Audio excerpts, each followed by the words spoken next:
दोस्तों, अगर आप अपने गार्डन में एक अलग कलर के पत्तों वाला पौधा लगाना चाहते हैं, तो आप इस पर्पल हार्ट के पौधे को लगाइए। यह कटिंग के द्वारा बहुत ही आसानी से लग जाता है। इसे लगाने के लिए आप एक मैच्योर पौधे से एक स्टेम तोड़ लें।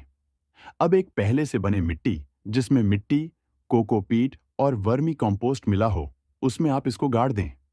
कुछ दिनों के बाद इसमें रूट्स डेवलप हो जाएंगे और यह पूरे गमले में फैल जाएगा। Enjoy gardening and please follow us for more such